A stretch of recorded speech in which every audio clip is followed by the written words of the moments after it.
नमस्कार दोस्तों, आज की वीडियो में हम जानेंगे कि आप अगर चुप रहते हैं यानी कम बोलते हैं तो आपके कितने फायदे हो सकते हैं।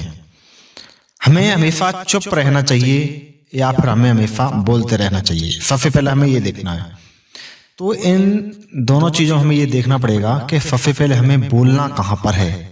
यानी अगर हम हर जगह बोलेंगे, बड़ बड़ बड़ बड़ बड़ बड़ करते रहेंगे तो ये हमारे लिए नुकसानदायक हो सकता है हमें जहाँ बोलने की आवश्यकता ना, हम वहाँ फिर भी बोल लगे।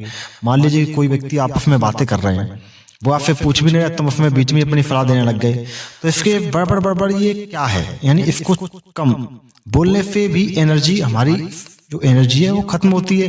तो हम फिजूल में क्यों बोलेंगे, फालतू में क्यों बोलेंगे हम भाई। अगर हमें एनर्जी अपनी क्यों खत्म करनी है, इसलिए कम बोलें।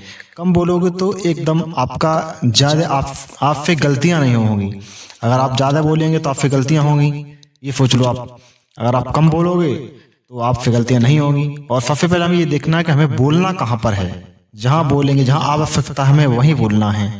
ये मान लीजिए, अगर आपसे मान लीजिए किसी ने पूछा कि आप कहाँ रहते हो या आपका नाम क्या है, तो आपने अपना नाम बता दिया।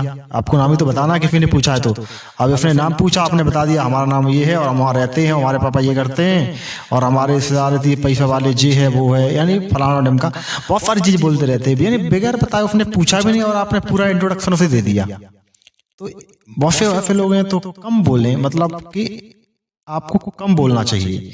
आपको ये देखना है कि हमको बोलना कहाँ पर है। अगर हमें जहाँ बोलना है ना वहीं बोलना चाहिए। अगर हम फिजूल में बोलते रहेंगे, फालतू में अगर बोलते रहेंगे तो भाई एनर्जी वेस्ट होगी हमारी और प्लस हमसे गलतियां भी होंगी। पता चलेगा अरे वही उसका लड़का तो बहुत बोलता है, अरे अब से नेक बात करते यार, बोलता ही रहता पका देता है। तो इसलिए हमें ये देखना है कि हमें बोलना कहाँ पर है। इसके फायदे हमारी गलतियां नहीं होंगी और हम एनर्जी से भरे रहेंगे और अपना जो भी हमारे जिस लक्ष्य को हम लेकर के अपने लगे हुए मेहनत कर रहे हैं, उस लक्ष्य के बारे में सोचिए, अपना मेहनत करिए लगातार। मत कम बोलिए, मतलब जहाँ जरूरत हो उतना बोलिए, बस आपको पूछता है उतना ही आंसर दीजिए, फिर ज्यादा आंसर मत बताइए इसको।